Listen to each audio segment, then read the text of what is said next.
அரசே, மத்திய அரசே, மோடி அரசே, ஆர்எஸ்எஸ்ஸின் கொள்கைகளை ஆர்எஸ்எஸ்ஸின் கொள்கைகளை ஆர்எஸ்எஸ்ஸின் கொள்கைகளை ஆர்எஸ்எஸ்ஸின் கொள்கைகளை எங்கள் மக்கள் மீது திணிக்காதே, எங்கள் மக்கள் மீது திணிக்காதே, இந்திய நாட்டின் மீது திணிக்காதே, இந்திய நாட்டின் மீது திணிக்காதே. வாபஸ் பேரு, வாபஸ் பேரு, வாபஸ் பேரு, வாபஸ் பேரு, மொழி திணிப்பை வாபஸ் பேரு, திணிப்பை வாபஸ் பேரு, திணிக்காதே, திணிக்காதே, திணிக்காதே, திணிக்காதே, புதிய கல்வி கொள்கையை திணிக்காதே. அண்ணலாம் அம்பேத்கரை அண்ணலாம் அம்பேத்கரை பழித்து பேசிய அமித்ஷாவை அழைத்து பேசிய அமித்ஷாவை பழித்து பேசிய அமித்ஷாவை அழைத்து பேசிய அமித்ஷாவை காப்பாற்ற நிற்கும் பிஜேபியை வன்மையாக வன்மையாக கண்டிக்கின்றோம், கண்டிக்கின்றோம், வன்மையாக கண்டிக்கின்றோம், வன்மையாக கண்டிக்கின்றோம், கண்டிக்கின்றோம், கண்டிக்கின்றோம். கண்டிக்கின்றோம், கண்டிக்கின்றோம். வக்ஃப் சட்ட திருத்தங்களை திருத்தங்களை சட்ட திருத்தங்களை திருத்தங்களை வன்மையாக கண்டிக்கின்றோம்,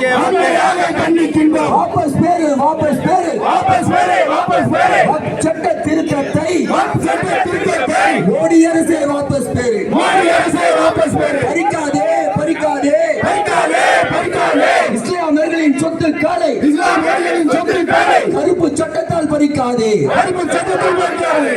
மன்னிப்பு கேள், மன்னிப்பு கேள், மன்னிப்பு கேள், மன்னிப்பு கேள். வெட்கம் கெட்ட பிஜேபியை, வெட்கம் கெட்ட பிஜேபியை, மானம் கெட்ட அமித்ஷாவை, மானம் கெட்ட அமித்ஷாவை, நாட்டு மக்களிடம் மன்னிப்பு கேள். நாட்டு மக்களிடம் மன்னிப்பு கேள். வாழ்க, வாழ்க, வாழ்கவே வாழ்க, வாழ்க, வாழ்கவே, காங்கிரஸ் கட்சி, வாழ்கவே காங்கிரஸ் கட்சி வாழ்கவே, வாழ்க, வாழ்க, வாழ்கவே வாழ்க, வாழ்க, வாழ்கவே, பெருந்தலைவர் காமராஜ் புகழ் வாழ்கவே, காங்கிரஸ் புகழ் வாழ்கவே, வாழ்க, வாழ்க, வாழ்கவே, வாழ்க, வாழ்க, வாழ்கவே, வாழ்க, வாழ்க, வாழ்கவே, வாழ்க, வாழ்க, வாழ்கவே, தலைவர் ராகுல் காந்தி வாழ்கவே, தலைவர் ராகுல் காந்தி வாழ்கவே, வாழ்க, வாழ்க, வாழ்கவே, வாழ்க, வாழ்க, வாழ்கவே, தலைவர் செல்வ பெருந்தகை வாழ்கவே, தலைவர் செல்வ பெருந்தகை வாழ்கவே, வாழ்க, வாழ்க, வாழ்கவே, வாழ்க, வாழ்க, வாழ்கவே, நம் தமிழ்நாடு வாழ்கவே. நம் தமிழ்நாடு வாழ்கவே.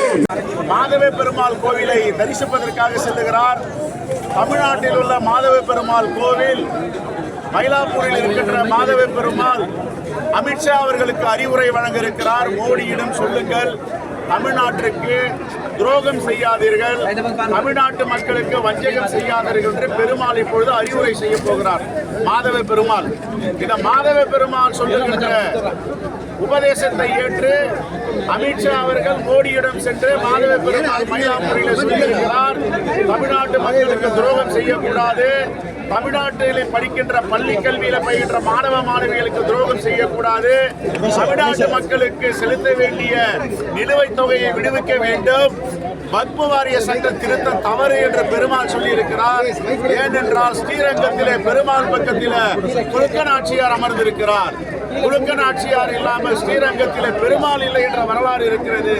பெருமாளை தரிசிக்கும் அமித்ஷா அவர்களே, குலுக்கநாச்சியாரை நீங்கள் வணங்க வேண்டும். குலுக்கநாச்சியார் வரலாற்றில் பின்னி பிணைந்திருக்கிறார். ஸ்ரீரங்கத்துக்கு போய் பாருங்கள், ரங்கநாதர் பக்கத்தில் குலுக்கநாச்சியார் இருக்கிறார். பெருமாளை வணங்குகிறீர்கள், குலுக்கநாச்சியார் மக்களை வஞ்சிக்கலாமா என்பதுதான் காங்கிரஸ் பேரியக்கத்துடைய கேள்வி. அமித்ஷா அவர்கள் பல்வேறு ஆனால் குருமூர்த்தியை சந்திப்பதற்காக வந்து முக்கிய கவனம் இருக்கிறார். தமிழ்நாட்டினுடைய இந்த பக்கம் பார்த்தீங்கன்னா இந்த பக்கம் திரும்பிங்கண்ணா, இந்த பக்கம் திரும்பிங்கண்ணா, அவர்களை இயக்கும் சக்தி மாதவ பெருமாள் இந்த பக்கம் திரும்பிங்களா, அவர் முடிவு செய்யணும். மாதவ பெருமாள் சக்தி வாய்ந்தவர் என்பதை நாம் எல்லாம் அறிந்து, மாதவ பெருமாள் என்ன சொல்லுவார்? குலுக்கநாச்சியாருடைய மக்களை வஞ்சிக்கலாமா? குலுக்கநாச்சியார் மக்களை வஞ்சித்து விட்டு என்னிடம்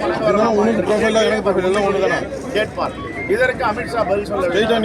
மாதவ பெருமாள் என்னென்ன அறிவுரை வழங்குகிறாரோ என்று அதை மோடியிடம் சொல்லி தமிழ்நாட்டுக்கு கிடைக்க வேண்டிய நிலுவைத் தொகை, ஜிஎஸ்டி தொகை, 40க்கு 60 என்ற கூட்டு தொகை எல்லாவற்றையும் கொடுக்க வேண்டும். பள்ளிக்கல்வித்துறைக்கு கொடுக்க வேண்டிய நிதியை அளிக்க வேண்டும். பேரிடர் கால நிதியை அளிக்க வேண்டும். வக்ஃபு வாரிய சட்ட திருத்தத்தை மீண்டும் திரும்ப பெற வேண்டும். இதுதான் எங்களுடைய கோரிக்கை. அம்பேத்கருக்கு எதிராக பேசிய அமித்ஷா அந்த பேச்சை தனது கருத்தில் இருந்து அவர் திரும்ப பெற வேண்டும். இது திடீரென்று நாங்கள் ஏற்பாடு செய்தோம். நன்றி.